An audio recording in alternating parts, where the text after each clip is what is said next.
रात जंगल में बहुत तेज बारिश हो रही थी। वहीं एक मिट्टी के घोंसले में गरीब टुनटुनी चिड़िया अपने परिवार के साथ रहती थी। उसके परिवार में उसकी सास बबली कबूतरी और उसकी बेटी सुनहरी और उसका पति बंटी कबूतर था। एक रात बिजली कड़क रही थी। तेज तूफान और बारिश का माहौल चारों तरफ फैला हुआ था। उस रात बंटी कबूतर अपने घर नहीं आया था। उसकी माँ अपनी बहू टुनटुनी चिड़िया से कहती है, अरे टुनटुनी बहू, देख तो जरा कितनी देर हो गई, बंटी कबूतर अभी तक नहीं लौटा। मुझे उसकी चिंता हो रही है। बाहर भी मौसम बहुत खराब है। ना जाने मेरा बेटा कहाँ किस हाल में होगा। हाँ माँ जी, वैसे तो वो हमेशा समय पर घर वापस लौट आते हैं, लेकिन आज उन्होंने काफी देर कर दी। आप ज्यादा परेशान मत होइए माँ जी, मैं अभी उन्हें देख कर आती हूँ। आप सुनहरी का ध्यान रखना। फिर टुनटुनी की सास बबली कबूतरी घड़ी की तरफ देखती है तो रात के 12 बज रहे होते हैं। टुनटुनी चिड़िया बंटी कबूतर को देखने चली जाती है तो बंटी कबूतर एक पेड़ की डाल पर पंखों में दारू की बोतल लेकर झूम रहा था। उसका ये हाल देखकर टुनटुनी चिड़िया दंग रह जाती है। अरे ओ बंटी कबूतर, तुम यहाँ दारू में चूर हो और हम सब वहाँ परेशान हो रहे हैं। चलिए घर चलिए, माँ जी बहुत परेशान है, मौसम भी बहुत खराब है। छोड़ मुझे, चल जा यहाँ से। मेरी जब मर्जी होगी मैं तब आऊँगा। ज्यादा मेरी अम्मा बनने की कोशिश मत कर। आई बात तेरी समझ में? ये कहकर बंटी कबूतर टुनटुनी चिड़िया को धक्का दे देता है और खुद नशे में झूमने लगता है। लेकिन तभी एक तेज रफ्तार में हवाई मोटर वहाँ आती है और उसे कुचलकर चली जाती है। उसकी मौके पर ही मौत हो जाती है। सारा परिवार शोक में डूब जाता है। मेरे बेटे, तू हम सबको छोड़कर कहाँ चला गया? मैंने तुझे कितना समझाया अपनी आदतों को सुधार दे, लेकिन तूने मेरी एक ना मानी। देख तेरी गलती तुझे किस जगह पर ले आई है। पापा पापा उठो ना पापा। मेरी बच्ची अब वो कभी नहीं उठेंगे। वो हम सबको छोड़कर बहुत दूर जा चुके हैं। तो हिम्मत रख, परेशान मत हो, मैं हूँ ना, मैं सब संभाल लूंगी। पूरे परिवार पर मुसीबतों का पहाड़ टूट जाता है। बंटी कबूतर थोड़ी बहुत मजदूरी करता था, जिससे घर का खर्चा चलता था और कमरे का किराया दिया जाता था। लेकिन उसकी मौत के बाद कोई आमदनी न होने की वजह से सेठ उन सबको घर से बाहर निकाल देता है। अब वो सब बेघर हो चुके थे। माँ जी, मेरी कुछ भी समझ में नहीं आ रहा। अब हमारे घर का गुजारा कैसे चलेगा? हम कैसे अपना पेट पालेंगे? हम तो बेघर हो गए माँ जी। तू फिक्र मत कर बहू, मैं कुछ काम करूंगी और पैसे कमा कर लाऊंगी, लेकिन तुम सबको भूखा नहीं मरने दूंगी। तू परेशान मत हो बेटा। मेरा बेटा चला गया तो क्या हुआ, तेरी माँ भी जिंदा है। ये अब कैसी बातें कर रही है माँ जी? मेरे रहते भला आप क्यों काम करेंगी? माँ जी, हालात इंसान को सब कुछ सिखा देते हैं। आप ज्यादा ना सोचें और इस घर की पूरी जिम्मेदारी मैं संभालूंगी। टुनटुनी चिड़िया काम ढूंढने निकल गई। फिर टुनटुनी चिड़िया ने सब जगह काम ढूंढा, लेकिन उसे कोई काम नहीं मिला। फिर बड़ी मुश्किल से टुनटुनी चिड़िया को जंगल के बस स्टैंड पर झाड़ू लगाने का काम मिल गया। एक रात तो उन्होंने जंगल में बिना छत के सोकर ही बिताई। फिर अगले दिन उन्हें एक सीमेंट की पाइप दिखी, जिसमें वो तीनों रहने लगे। टुनटुनी चिड़िया झाड़ू लगाकर कुछ पैसे कमा लेती, लेकिन उससे उनका खाने पीने का गुजारा ही नहीं निकल पाता। फिर एक रोज जब वो झाड़ू लगा रही थी तो उसकी नजर नदी किनारे पेंटिंग बना रहे एक तोते पर गई, जो बहुत सुंदर सुंदर चित्र बना रहा था। उसने एक चित्र में देखा कि कैसे उस तोते ने बहुत ही सुंदर तरबूज का घर बनाया है। ये देख वो कुछ देर के लिए रुक गई और उस चित्र को घूरने लगी। अरे वाह, ये तरबूज का घर कितना सुंदर लग रहा है। काश हमारा भी ऐसा घर होता तो हमें उस बदबूदार पाइप में नहीं रहना पड़ता। लेकिन मैं सोच रही थी, इस तरह तो हम भी तरबूज का घर बना सकते हैं, लेकिन इसके लिए ढेर सारे तरबूज लगेंगे। देखना, ऊपर वाले ने चाहा तो वो जरूर होगा जो मैं चाहती हूँ। उस रोज वो काम खत्म करके खाना खाने बैठी थी, तभी उसके पास एक बुढ़िया आई और उसने टुनटुनी से रोटी मांगी। टुनटुनी 2 ही रोटी बांध कर लाई थी और उसने उस बुढ़िया को रोटी दे दी और खुद भूखी रही। वो रोटी खाने के बाद बुढ़िया टुनटुनी चिड़िया से बोली, तेरा बहुत बहुत शुक्रिया बेटी, बदले में मेरे पास तुझे देने के लिए कुछ नहीं है सिवाय इस तरबूज के। तू इसे रख ले और नदी किनारे बो देना, फिर देखना इसका चमत्कार। टुनटुनी उस तरबूज को अपने साथ ले आई और उसने उस नदी किनारे उसे बो दिया। अगले दिन जब वो वहाँ गई तो उसने देखा कि वहाँ ढेर सारे तरबूज लगे हुए थे। माँ जी देखो कितने सारे तरबूज, मुझे तो अपनी आंखों पर विश्वास ही नहीं हो रहा। एक रात में इतने सारे तरबूज कैसे हो गए? वो बुढ़िया जरूर कोई देवी का रूप थी जो हमारी मदद के लिए आई थी। माँ जी अब हम इनसे तरबूज वाला घर बनाएंगे। हाँ बहू, तू सही कह रही है। हम इससे अपने लिए एक मजबूत तरबूज का घर बनाएंगे जो हमें हर परेशानी से बचाएगा। दादी क्या सच में हम तरबूज का घर बनाएंगे? दादी मुझे तो विश्वास नहीं हो रहा, मुझे तो सब एक सपना ही लग रहा है। बेटा ये सपना नहीं हकीकत है, तू परेशान मत हो, बस तू अपनी माँ और दादी का कमाल देख, हम कितना मजबूत और शानदार तरबूज का घर बनाएंगे।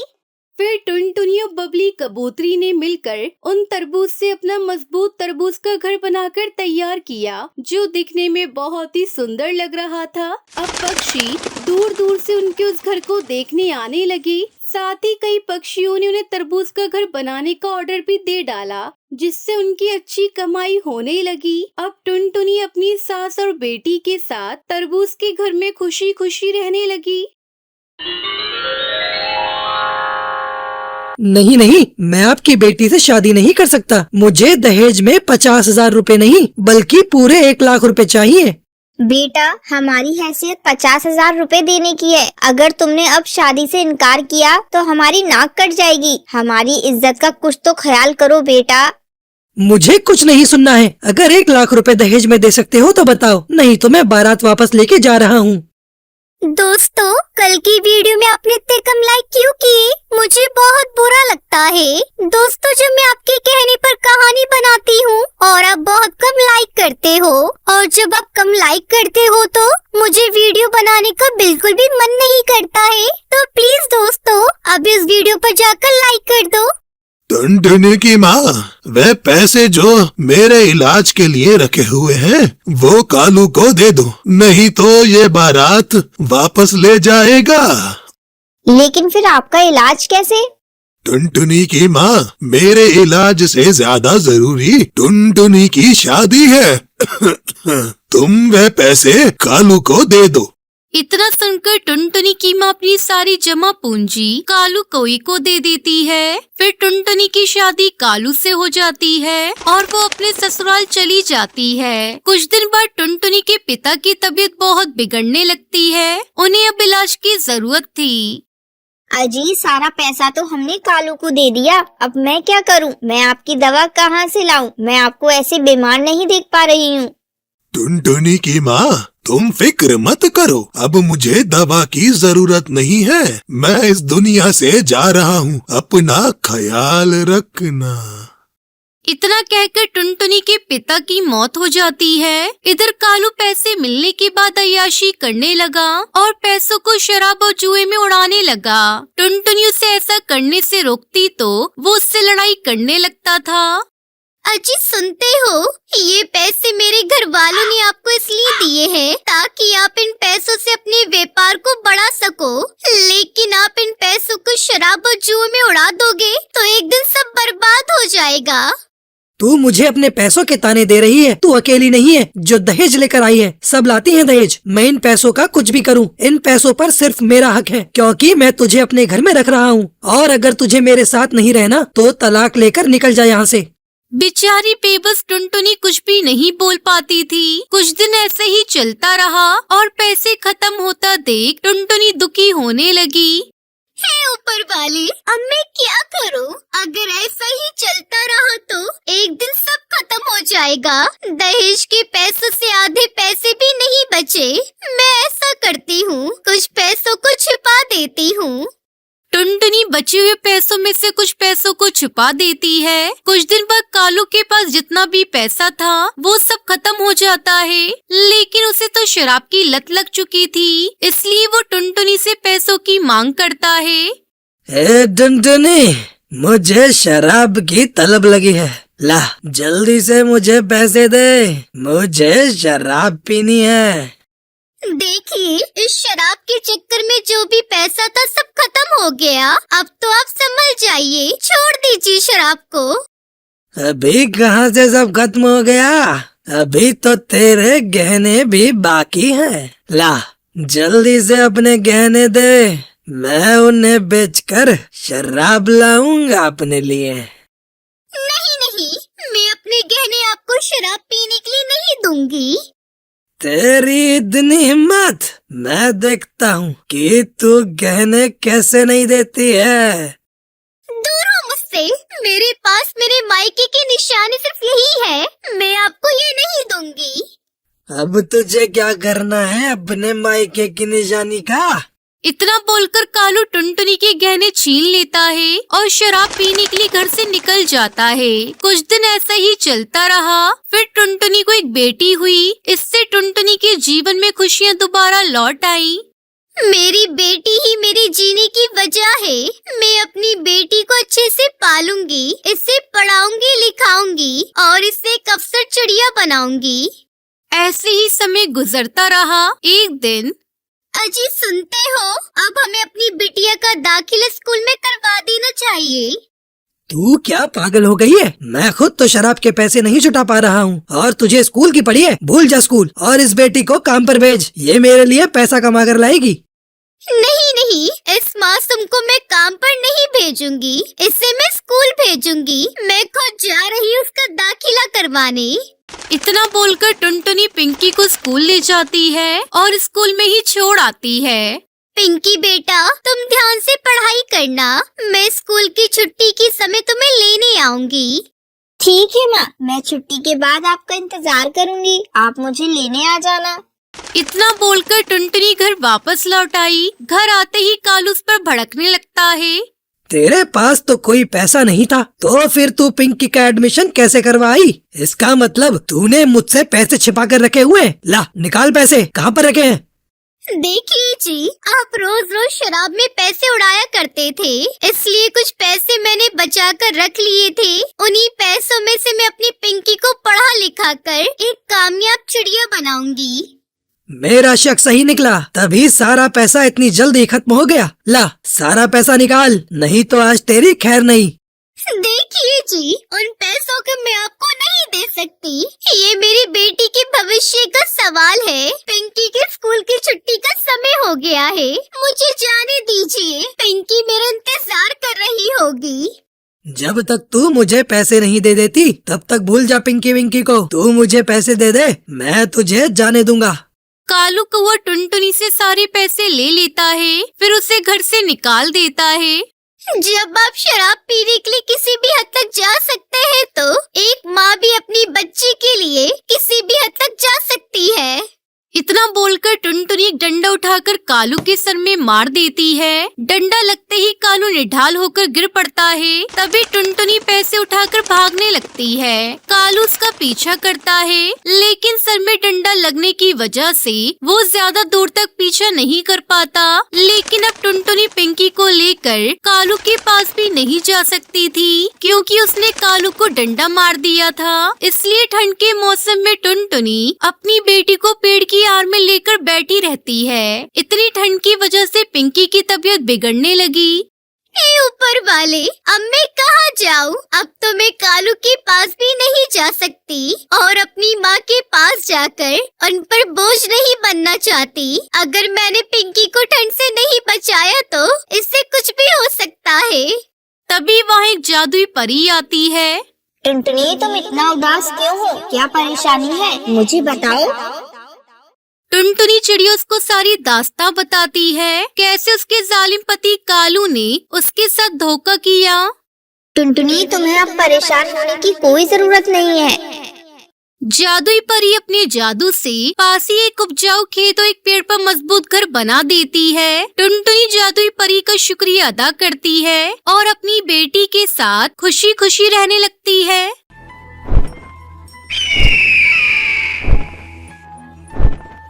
कई साल पहले हिमालय के जंगल में टुनटुनी चिड़िया उसका पड़ोसी कालू कौवा रहता था। टुनटुनी अपने खेतों में मूंगफलियां उगाया करती थी, पर कालू के पास कोई खेत नहीं था, इसलिए वो बांस की टोकरियां बनाने का काम करता था। टुनटुनी चिड़िया रोज मंदिर जाकर पूजा करती थी, फिर अक्सर पक्षियों को दान देती रहती थी। टुनटुनी एक बहुत ही अच्छी चिड़िया थी, वहीं कालू झूठा मक्कार कौवा था। एक दिन टुनटुनी चिड़िया बड़ी ही लगन के साथ अपने खेत में काम कर रही थी। उसकी मेहनत से प्रसन्न होकर वहाँ लाल परी प्रकट हुई।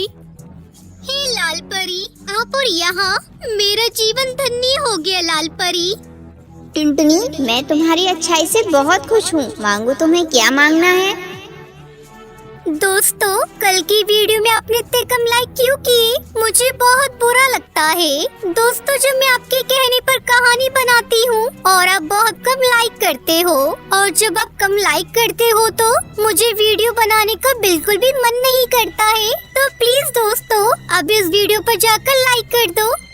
परी, आज तक मैं बहुत गरीब हूँ, आप मुझ पर कृपया करके मेरी जिंदगी संवार दो। अच्छा ठीक है, मैं तुम्हें वरदान देती हूँ कि तुम्हें सारी जिंदगी काम करने की जरूरत नहीं। लाल परी वरदान देकर गायब हो गई, पर इस बात से टुनटुनी चिड़िया अनजान थी कि लाल परी ने उसकी फसल पे ही अपनी कृपा बरसाई है। टुनटुनी चिड़िया अपने घर पहुँची और उसने अपनी माँ टूनी चिड़िया को सारी बातें बताई। माँ, अब पूरी जिंदगी मुझे कोई काम करने की जरूरत नहीं। परी ने मुझे वरदान दिया है, पर उनका वरदान किस रूप में आएगा वो तो मुझे पता नहीं, लेकिन उस वरदान से मेरी जिंदगी संवर जाएगी। माँ, टुनटुनी चिड़िया जागते हुए सपने देखने लगी कि उसे बहुत सारा धन मिल रहा है और वो अपनी सोच से खुश थी। कुछ दिन बीत गए, टुनटुनी को नींद नहीं आती थी, वो धन के बारे में सोचती रहती थी। अगली सुबह हुई, लेकिन अब भी टुनटुनी चिड़िया अपने ख्यालों में ही डूबी थी। टुनटुनी चिड़िया अपने घर से खेत पर आई, उसने जो देखा वो हैरान थी। अरे, कल तक तो ये सारे पौधे बहुत छोटे थे, आज एक ही रात में इतने बड़े कैसे हो गए? इनको देखकर लग रहा है जैसे कि इनकी कटाई का समय आ गया है। टुनटुनी चिड़िया अपनी माँ के पास जाकर उन्हें सारी बातें बताती है। माँ, मूंगफलियों की कटाई कर लीजिए, अब मुझे काम करने की कोई जरूरत नहीं। अरे, लाल परी ने मुझे वरदान दिया है, वो अपनी कृपा मुझ पर बरसाएंगी। टुनटुनी चिड़िया की बात सुनकर कालू खिड़की से ही हंस रहा था। टुनटुनी, अगर इन मूंगफलियों को नहीं काटा तो ये सारी खराब हो जाएंगी। अरे, कुछ नहीं होगा माँ। टुनटुनी अपने खेतों की तरफ देख रही थी कि तभी कालू कौवे की पत्नी सुंदरी कौवी वहाँ पर आती है। टुनटुनी, क्या मैं कुछ ताजी मूंगफलियाँ ले लूँ क्या? हाँ, ले लो, वैसे भी ज्यादा दिन खेत में रहेगी तो खराब हो जाएगी। सुंदरी कौवी ने कुछ पौधे तोड़े और उनसे मूंगफलियाँ तोड़ ली और उन मूंगफलियों को लेकर सुंदरी अपने घोंसले पर गई। क्या जरूरत थी मूंगफलियाँ मांग कर लाने की? मुफ्त की है ना, चुपचाप बैठकर खा लो। सुंदरी कौवी ने एक मूंगफली तोड़ी तो उसके अंदर से 2 सुनहरे दाने सोने की मूंगफली के निकले। अरे बाप रे, ये तो सोना है, खरा सोना। उसके बाद कालू कौवे ने सारी मूंगफलियाँ तोड़ी, उन सब में सोने के दाने थे। कालू समझ गया था कि टुनटुनी चिड़िया के खेत में सारी मूंगफलियाँ सोने की हैं। फिर उसने एक योजना बनाई। कुछ देर बाद कालू उसकी पत्नी टुनटुनी के घर गए। टुनटुनी बहन, मैं सोच रहा हूँ अगर आप मूंगफलियों की फसल नहीं काटने वाली तो मैं ही काट देता हूँ और फसल को काटकर मैं बाजार में भी बेच आऊंगा और मैं आपको पैसे दे दूंगा। अरे वाह, मतलब सारी मेहनत तुम्हारी। चलो ठीक है, काट लो तुम। कालू कोई ने कुछ पैसे टुनटुनी को दे दिए। उसके बाद कालू उसकी पत्नी ने मिलकर सारी मूंगफलियाँ तोड़ ली और उन मूंगफलियों से सारा सोना निकालकर बाजार में बेच आए और वो धीरे धीरे अमीर होने लगे। कुछ ही दिनों में टुनटुनी चिड़िया के खेत में वापस मूंगफलियाँ उग गई थी और एक बार फिर कालू उसकी पत्नी ने टुनटुनी चिड़िया से मूंगफलियों के दाम पर उनसे सारी मूंगफलियाँ खरीद ली। ये सिलसिला कई बार चलता रहा। कालू और सुंदरी दिन पर दिन अमीर होते जा रहे थे। वही टुनटुनी परेशान थी कि लाल परी का वरदान खाली कैसे जा सकता है। हे लाल परी, आप मेरे साथ ऐसा मजाक कैसे कर सकती हो? तभी लाल परी प्रकट हुई। मैंने तुम्हारे साथ कोई मजाक नहीं किया। मैंने वरदान तुम्हारी फसल पर दिया था। तुम्हारे खेतों में उगने वाली सारी मूंगफलियाँ सोने की थी। तुम्हें बेवकूफ बनाकर तुम्हारा दुष्ट पड़ोसी तुम्हारी सारी सोने की मूंगफलियाँ ले रहा है। अरे उस कालू की इतनी हिम्मत! मैं अभी उसे मजा चखा कर आती हूँ। रुको, तुम्हें कहीं जाने की जरूरत नहीं। उस दुष्ट को तो मैं उसके कर्मों की सजा दूंगी। हाँ, लेकिन तुमने अपना वरदान खुद बर्बाद किया अपने आलस की वजह से। लाल परी जी, मुझे एक और मौका दे दीजिए, आपकी बड़ी मेहरबानी होगी। ठीक है, लेकिन इस बार अपनी फसल खुद काटना। ये कहकर लाल परी वहाँ से गायब हो गई। वहीं सुंदरी कौवी ने अपने घर की अलमारी खोली और सारे सोने के सिक्के कीड़ों में बदल चुके थे। उनका सारा घर कीड़ों से भर गया था और सुंदरी और कालू कौवा दोनों कीड़ों को देखकर उड़ने लगे। अगली सुबह टुनटुनी चिड़िया ने अपनी सारी मूंगफलियाँ काट ली और उसे अपने वरदान का सोना मिल ही गया। टुनटुनी चिड़िया को एक बड़ी बात समझ में आ गई कि बिना मेहनत किए कुछ भी नहीं मिलता है। सुंदरवन जंगल में कालीचरण नाम का एक जमींदार कौवा रहता था। बहुत सारे पक्षी उसके खेतों में काम किया करते थे। बंटी कबूतर भी उन्हीं में से एक था। वो भी जमींदार के खेतों में मेहनत मजदूरी किया करता था। एक दिन जब बंटी जमींदार के खेतों पर काम करने जाने लगा तो उसकी पत्नी टुनटुनी से रोकते हुए कहती है, अजी सुनते हो, घर का राशन खत्म हो गया है। शाम को घर लौटते समय बाजार से लेते आना। मैं जमींदार से कुछ पैसे मांग लूंगा। अगर मिल गया तो राशन लेता आऊंगा। तुम चिंता मत करो। बंटी कबूतर खेत पर चला जाता है। वो फसल को देखकर कहता है, फसल तो अच्छी हुई है, मालिक देखेंगे तो खुश हो जाएंगे।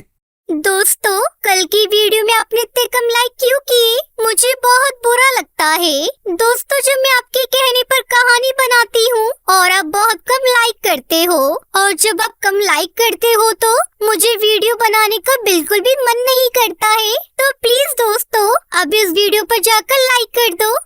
थोड़ी देर बाद जमींदार कालीचरण भी वहाँ पहुँच जाता है और अपनी फसल देखकर वो भी खुश हो जाता है।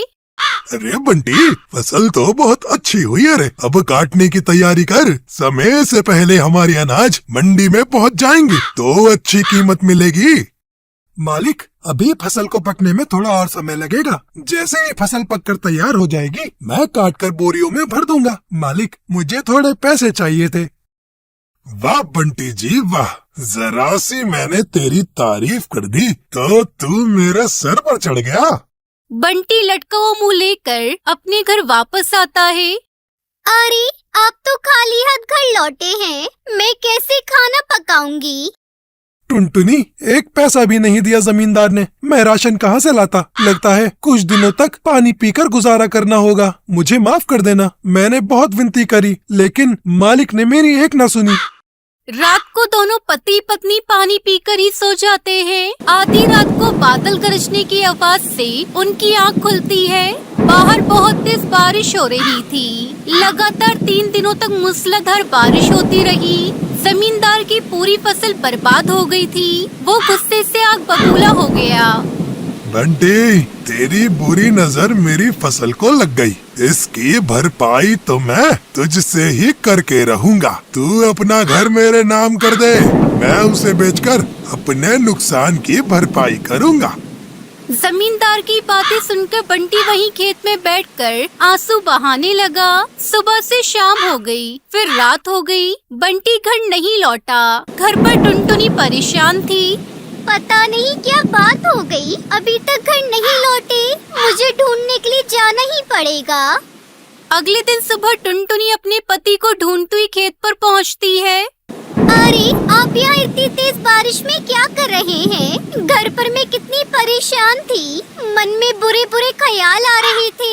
उठिए घर चलिए। घर? कौन सा घर? उस घर को जमींदार नीलाम करके अपना नुकसान पूरा करेगा। इस बारिश ने मुझे पूरी तरह से बर्बाद कर दिया टुनटुनी। अब हम दोनों कहाँ जाएंगे? टुनटुनी, इस जंगल से मेरा दिल भर गया है। अब मैं इस जंगल में एक मिनट भी नहीं रुकूंगा। चलो हम दोनों कहीं किसी दूसरे जंगल में चलते हैं। हिम्मत रखिए जी, अपना जी छोटा मत कीजिए। उस जमींदार कितनी हिम्मत की, मेरे घर को नीलाम करेगा। चलिए घर चलिए, मैं उस जमींदार से निपट लूंगी। किसी तरह टुनटुनी बंटी को अपने साथ लेकर घर लौटती है, लेकिन जमींदार के गुंडे पहले से ही टुनटुनी के घर पर कब्जा किए हुए थे। टुनटुनी, चल सामान उठा और यहाँ से भाग जा। भैया, आप देख रहे हो इतना तेज बारिश हो रही है। हम दोनों पति पत्नी कहाँ जाएंगे इतनी बारिश में? आप लोगों की इतनी हिम्मत कैसे हो गई कि हम लोगों की गैर हाजिरी में मेरे घर में घुस गए? निकलो तुम सब मेरे घर से। हम दोनों यहाँ से कहीं नहीं जाएंगे। ये घर मेरा है और हम दोनों यही रहेंगे। टुनटुनी, भाग जा यहाँ से। तू नहीं जानती, मालिक तेरी बोटी बोटी नोच कर चील को खिला देंगे। भाग जा यहाँ से, भाग जाओ तुम दोनों। फिर बंटी, कबूतर, टुनटुनी चिड़िया पास वाले जंगल में चले जाते हैं और बंटी और टुनटुनी चिड़िया को एक पुराना जूता मिलता है। टुनटुनी किसी तरह उस जूते को अपना घर बना लेती है और उसे एक पेड़ पर लटका देती है और उसमें अपना घोंसला बनाकर वो दोनों खुशी खुशी रहने लगते हैं। पहाड़ियों के पास एक छोटे से जंगल के घोंसले में टिमटिमाता दिया जल रहा था। ठंड बहुत ज्यादा थी। टुनटुनी चिड़िया, पिंकी चिड़िया, सुनहरी और भूरी चिड़िया भगवान के पास अपनी माँ के लिए प्रार्थना कर रही थी। उनकी माँ टूनी चिड़िया बहुत बीमार थी और दर्द सहते सहते उसकी मृत्यु हो गई।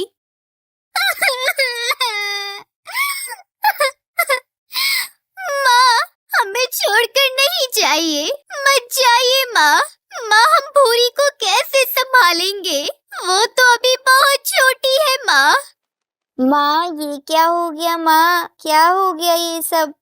दोस्तों, कल की वीडियो में आपने इतने कम लाइक क्यों किए? मुझे बहुत बुरा लगता है। दोस्तों, जब मैं आपके कहने पर कहानी बनाती हूँ और आप बहुत कम लाइक करते हो, और जब आप कम लाइक करते हो तो मुझे वीडियो बनाने का बिल्कुल भी मन नहीं करता है। तो प्लीज दोस्तों, अब इस वीडियो पर जाकर लाइक कर दो। चारों बच्चियां रोने धोने लगी। टुनटुनी ने अपनी छोटी बहन भूरी को गोद में ले लिया। भूरी बहन, देख हमारी माँ हमें छोड़कर चली गई। तू कभी भी माँ को नहीं देख पाएगी। तभी उनका चाचा कड़कनाथ सेठ और चाची सुंदरी को भी वहाँ आ गई और कड़कनाथ सेठ ने टुनटुनी से भूरी को छीन लिया। फिर से एक चिड़िया को जन्म दे दिया है। अब इसे भी पालना पड़ेगा क्या? ये तो घर का काम भी नहीं कर पाएगी। तभी कड़कनाथ सेठ की बीवी ने कहा, हाँ, इसे जिंदा रखना मतलब खुद के सिर पर बोझ उठा लेना। इसे नदी में फेंक दो। हाँ, सही कहा। ये बोलकर कड़कनाथ सेठ ने भूरी चिड़िया को नदी में फेंक दिया। नहीं, ये क्या किया आपने? हमारी बहन को मार डाला। बिल्कुल सही किया तुम लोगों के साथ भी, यही करना चाहिए था। लेकिन अफसोस, तब तुम लोगों की माँ जिंदा थी। अब तुम लोग अनाथ हो। हम जैसा बोलेंगे वैसा ही करोगे, नहीं तो तुम लोगों को भी ऐसे ही नदी में फेंक देंगे। चारों बच्ची अपनी माँ भूरी बहन के शोक में रोने लगी। कड़कनाथ सेठ और उसकी बीवी दोनों मिलकर तीनों को घर ले गए और उनसे कहा, हमारे लिए खाना बना। गर्मा गर्म छोले कुलचे बना दो, बहुत तेज भूख लग रही है। एक ही दिन में तीनों बच्चियों की जिंदगी पूरी तरह बदल गई। वो तीनों अपनी माँ और बहन का शोक मनाते या फिर अपने चाचा चाची के लिए खाना बनाते। रसोई में जाकर रोते तीनों ने खाना बना दिया। खाना खाकर चाचा और चाची कंबल ओढ़कर सो गए। तभी टुनटुनी चिड़िया ने बाकी दोनों बहनों से कहा, सुनो, यहाँ पर रहना हमारे लिए खतरे से खाली नहीं है। हमें यहाँ से भागना पड़ेगा। हाँ दीदी, आपने सही कहा। चलिए भाग चलते हैं। मौका देखकर तीनों घोंसले से निकल गईं और तेज तेज उड़ने लगी। रात बहुत हो गई थी, ऊपर से ठंड हद से ज्यादा बढ़ गई थी। वो लोग जी जान लगाकर बस उड़े जा रही थी। जल्दी चलो, यहाँ से जितना दूर हो सके चलो। दीदी हम तो जंगल की ओर जा रहे हैं, वहाँ आदमखोर दुष्ट चील रहता है। हमारे चाचा चाची से अच्छा तो आदमखोर दुष्ट चील है। चलो जल्दी चलो, जंगल में दुर्गा माँ की कृपा होगी तो हम जिंदा रहेंगे। वो तीनों उड़ते हुए जंगल में पहुंच गए। जंगल में पहुंचकर वो लोग एक पेड़ पर बैठ गए और सुनहरी चिड़िया रोने लगी। आज हमने कितना कुछ खो दिया, हमारी जिंदगी से सब कुछ खत्म हो गया।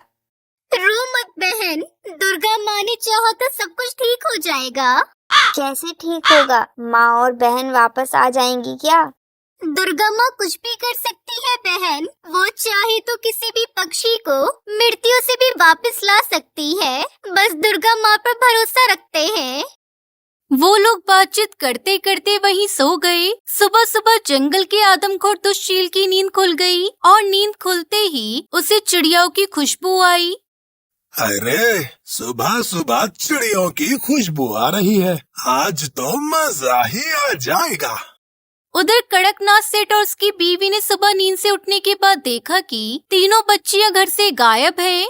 अरे ये तीनों कहाँ गई? जहाँ भी जाए उससे हमें क्या, हम तो बच गए, चारों से मुक्ति मिल गई। टुनटुनी के चाचा चाची बहुत खुश थे। उन्हें अब तीनों की शादी नहीं करवानी पड़ेगी ये सोचकर उन दोनों को शांति मिली। उधर पिंकी चिड़िया ने टुनटुनी चिड़िया से कहा, दीदी मुझे भूख लगी है। हाँ दीदी, मुझे भी भूख लगी है। भूख तो मुझे भी लगी है बहन, लेकिन अभी इस जंगल में क्या खाने को मिलेगा? रुक मैं ढूंढ कर देखती हूँ। टुनटुनी खाना ढूंढने चली गई। थोड़ी दूर जाने पर उसे एक सेब का पेड़ दिखाई देता है और वो अपनी बहनों के लिए सेब तोड़ लाती है। जल्दी से इसे खा लो। और हाँ, हमें उस आदमखोर चील से बचकर रहना है। उसके बड़े बड़े पंजे हैं, वो पक्षियों को एक ही बार में मार देता है। हमें थोड़े दिन यही रहना होगा। पिंकी सुनहरी, तुम दोनों लकड़ियाँ काट कर लाओ, हम घोंसला बनाएंगे और मैं जब तक मिट्टी से दुर्गा माँ की मूर्ति बनाती हूँ। पिंकी और सुनहरी लकड़ियां काटने चली गई और टुनटुनी चिड़िया ने मिट्टी से दुर्गा माँ की एक छोटी सी मूर्ति बना ली। उसके बाद उन तीनों ने लकड़ियों से एक छोटा सा घोंसला बना लिया। फिर वो दुर्गा माँ की पूजा करने लगी। हे दुर्गा माँ, हमारी रक्षा करना। हमने बहुत कुछ खोया है। किसी अपने को खोकर कैसा लगता है वो हमें पता है। बस इस दुनिया में किसी को ऐसा दुख ना पहुँचे, मैं यही चाहती हूँ। तभी टुनटुनी ने देखा कि सुनहरी के पर से खून निकल रहा था। अरे ये क्या बहन, तेरे पर से खून क्यों निकल रहा है? वो लकड़ी काटते हुए पर में चोट लग गई दीदी। सत्यानाश, अब खून की बू से वो आदमखोर चील हमें ढूंढ लेगा। अब क्या करे दीदी? दुर्गा माँ की पूजा करते रहो। दुर्गा माँ इस जालिम चील से हमें बचा सकती है। वो तीनों मन लगाकर दुर्गा माँ की पूजा करने लगी और खून की बू सुनते ही जालिम चील वहाँ पहुँच ही गया। चील को देखकर तीनों डर गई। दीदी चील आ गया, आदमखोर चील आ गया, अब क्या करे दीदी? दुर्गा माँ को पूरे मन से बुलाओ। पूरे मन से बुलाने पर दुर्गा माँ जरूर हमें बचाएंगी। तीनों पूरे मन से माँ को बुलाने लगी और भक्ति में खो गई। तभी वहाँ लाल परी आ गई और अपने जादू से चील को नीचे गिरा दिया और चील डरता हुआ वहाँ से भाग गया। लाल परी जी, आपने हमें बचा लिया। तुम्हें बचाने के लिए मुझे दुर्गा माँ ने भेजा है। अब तुम्हें यहाँ कोई परेशान नहीं करेगा, तुम बेफिक्र होकर यहाँ रह सकती हो। फिर तीनों बहनें खुशी खुशी बिना डरे उस जंगल में रहने लगती हैं।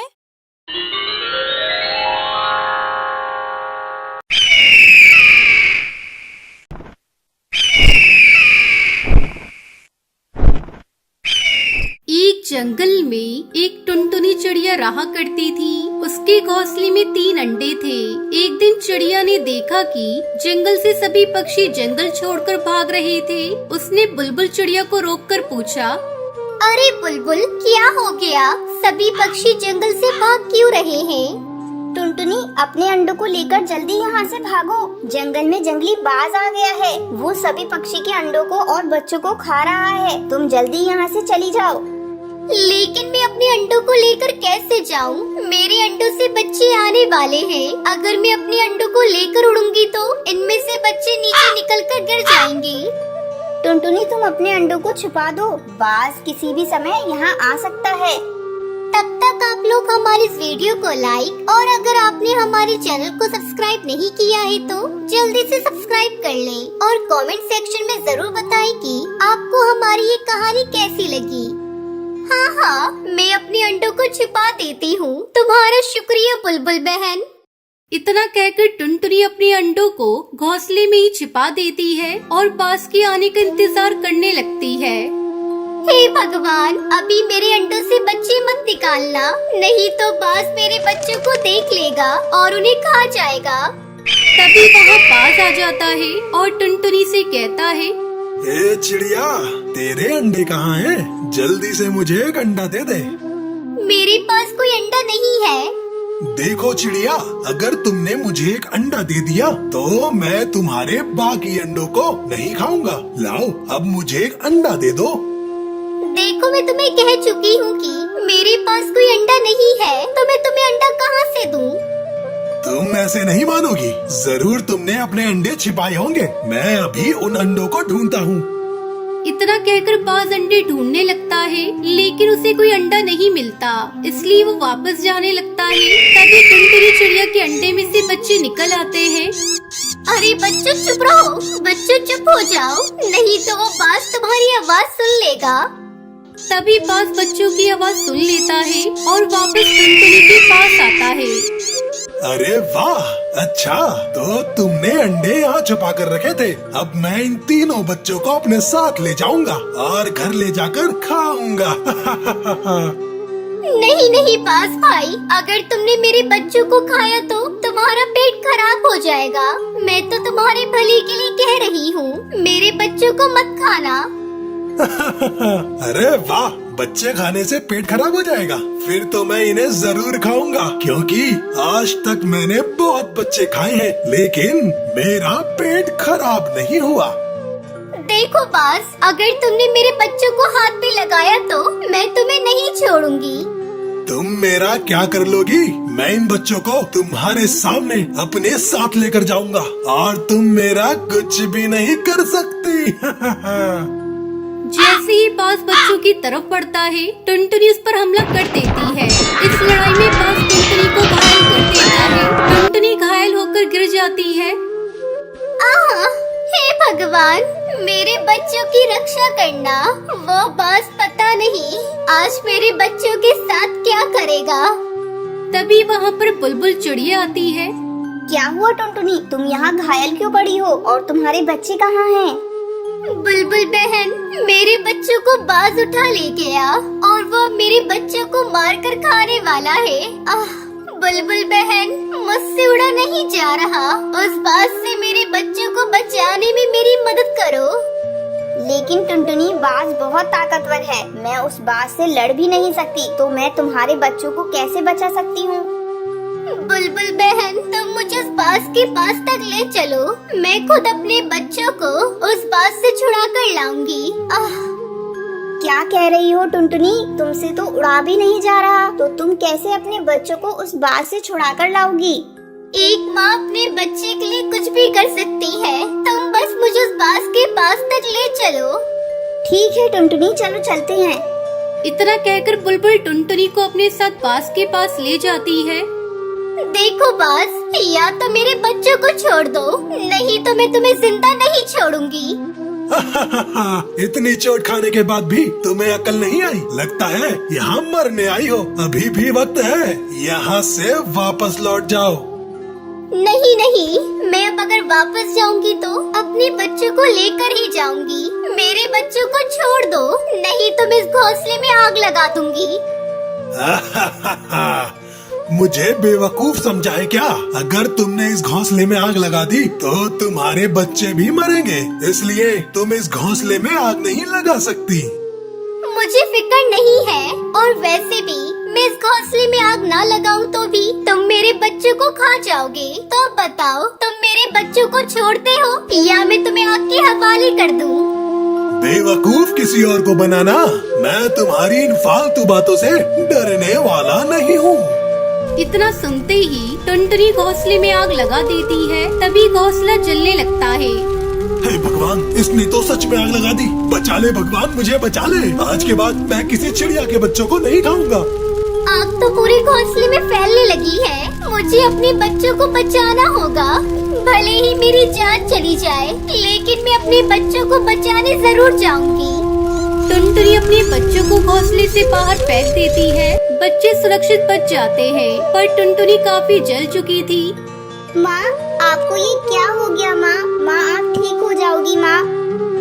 मेरे बच्चों, मैंने तुम्हें बचाकर अपनी माँ होने का फर्ज निभाया है। अब मैं आराम से मर सकती हूँ। बुलबुल, मेरे बच्चों का ख्याल रखना। इतना कहकर टुनटुनी की मौत हो जाती है। माँ, आप हमें छोड़कर नहीं जा सकती माँ। माँ, आंखें खोलो माँ। माँ, हम आपके बिना कैसे रहेंगे माँ? हमसे बात करो माँ, आंखें खोलो माँ। बच्चे इसी तरह रोते रहते हैं। फिर बुलबुल उन्हें अपने साथ ले आती है और उन्हें अपने बच्चों की तरह पालती है। प्यारे बच्चों, ऐसी ही और वीडियो देखने के लिए चैनल को सब्सक्राइब करना ना भूलें। और जब आँख खोलते हैं तो वो एक सुंदर से जल महल के अंदर होते हैं। वो जल महल सोने का बना हुआ होता है। ये चमत्कार देखकर वो सभी बहुत ही खुश होते हैं। हिमालय के जंगल में कालू कौआ अपनी पत्नी टुनटुनी चिड़िया, बेटी सुनहरी चिड़िया पिंकी चिड़िया के साथ रहता था। वो बहुत ही गरीब परिवार था। उनके पास कमाई का कोई जरिया नहीं था। जैसे तैसे वो अपना पेट पालते थे। एक दिन वो सभी खाना खाने बैठते हैं तो टुनटुनी चिड़िया सबको खाने में दाल की खिचड़ी देती है। ये देखकर उसका पति कालू उससे कहता है, अरे टुनटुनी, ये क्या दाल खिचड़ी क्यों परोसी है? कोई सब्जी या रोटी क्यों नहीं बनाई? जी, घर में ना तो कोई सब्जी बची है और तो और आटा भी थोड़ा ही था, इसलिए सबके लिए दाल खिचड़ी ही बना पाई। तब तक आप लोग हमारे इस वीडियो को लाइक और अगर आपने हमारे चैनल को सब्सक्राइब नहीं किया है तो जल्दी से सब्सक्राइब कर लें और कमेंट सेक्शन में जरूर बताएं कि आपको हमारी ये कहानी कैसी लगी। लेकिन माँ, मुझे तो और खिचड़ी खानी है। मुझे आज बहुत भूख लगी है। ये ले मेरी बच्ची, तू मेरी खिचड़ी खा ले। ये क्या टुनटुनी, फिर तुम क्या खाओगी? एक काम करो, ये लो, मेरी खिचड़ी में से आधी तुम खा लो। वैसे भी आज मेरा पेट भरा भरा सा लग रहा है। मुझे ज्यादा भूख नहीं है। मैं जानती हूँ जी, आपको धोकर रहकर मेरा पेट भरना चाहते हैं। हाय रे, हमारी ये गरीबी जाने कब दूर होगी। आज बाहर मौसम बहुत खराब है। लगता है तेज बारिश आने वाली है। हर साल हमारा मिट्टी का बना कच्चा घोंसला ढह जाता है। ना जाने इस बार क्या होगा। आप चिंता मत करिए, आज ही मैंने घोंसले की छत पर मिट्टी डाल दी है। टुनटुनी चिड़िया कह ही रही होती है कि तभी उनकी पड़ोसन हरी तोती वहाँ भागती हुई आती है और कहती है, टुनटुनी और कालू भाई, जल्दी करिए, अपना सामान बांध लीजिए, फिर से बाढ़ आने वाली है। बाहर मौसम बहुत ही खराब है और नदी का बहाव बहुत तेज है। कभी भी बाढ़ आ सकती है। जल्दी जल्दी यहाँ से निकलिए। ये सुनकर वो सभी हड़बड़ी से सामान बांधते हैं और वहाँ से निकल जाते हैं। और कुछ ही देर में उनका मिट्टी का बना घोंसला बाढ़ में बह जाता है। कालू कौआ अपने पूरे परिवार के साथ एक पेड़ के नीचे बैठ जाता है। हे भगवान, ये तू हमें कैसी सजा दे रहा है जो हर साल आप हमारे बनाए हुए घोंसले को बाढ़ में बहा देते हो। कई दिनों की मेहनत से तैयार किए गए मिट्टी के घोंसले को आपने पल भर में ही गायब कर दिया। पता नहीं हम गरीबों की किस्मत में इस ऊपर वाले ने क्या लिखा है। मेरे बच्चों, दुखी मत हो। ऊपर वाले के घर में देर है अंधेर नहीं। तुम सब हौसला रखो। लेकिन माँ, अब हम कहाँ रहेंगे? फिर से हमें नया घोंसला बनाना होगा। टुनटुनी चिड़िया रो रही होती है कि तभी सुनहरी को प्यास लगती है और वो अपनी माँ से कहती है, माँ, मुझे बहुत तेज प्यास लगी है। टुनटुनी चिड़िया नदी से एक पत्ते में पानी भरकर उसे पानी पिलाने लगती है। तभी उसकी आंखों से बहते हुए आंसू नदी में गिर जाते हैं और वहाँ जल परी प्रकट होती है। नन्ही चिड़िया बस कर, अब और मत रो। मेरे कारण बार बार बाढ़ आकर तुम्हारा बनाया हुआ घोंसला तोड़ देती है, इसलिए अब मैं तुम सबको ऐसा वरदान दूंगी कि अब कोई बाढ़ या तूफान तुम लोगों को परेशान नहीं कर पाएगा। मैं तुम लोगों को ऐसी धन दौलत दूंगी कि जिंदगी भर तुम लोगों को किसी चीज की कमी नहीं हो पाएगी। अब से तुम सब इस नदी में बने सुंदर जल महल में ही रहोगे। वहाँ तुम्हें ऐशो आराम की हर जरूरत मिलेगी। तुम सबको जब भी इस नदी के अंदर आना हो तो अपने सिर को इस नदी में डुबा देना। तुम सब उसी पल जल महल के अंदर पहुंच जाओगे। लेकिन हाँ, तुम्हें खाने पीने की वस्तुओं को लेने बाहर आना होगा। ये कहकर लाल परी गायब हो जाती है। लाल परी की जय, लाल परी की जय। लगता है अब हमारी सभी समस्याएं दूर हो जाएंगी। चलो ना माँ, मुझे वो जल महल देखना है। ठीक है चलो। ये कहकर वो सभी एक साथ आंखें बंद करके अपना सर नदी में डुबाते हैं और जब आँख खोलते हैं तो वो एक सुंदर से जल महल के अंदर होते हैं। वो जल महल सोने का बना हुआ होता है। ये चमत्कार देखकर वो सभी बहुत ही खुश होते हैं। माँ, आप तो बिल्कुल रानी लग रही हो। अरे बेटा, तू भी किसी अमीर चिड़िया से कम नहीं लग रही है, नजर ना लगे। हमारे अलावा यहाँ है ही कौन जो किसी की नजर लगेगी।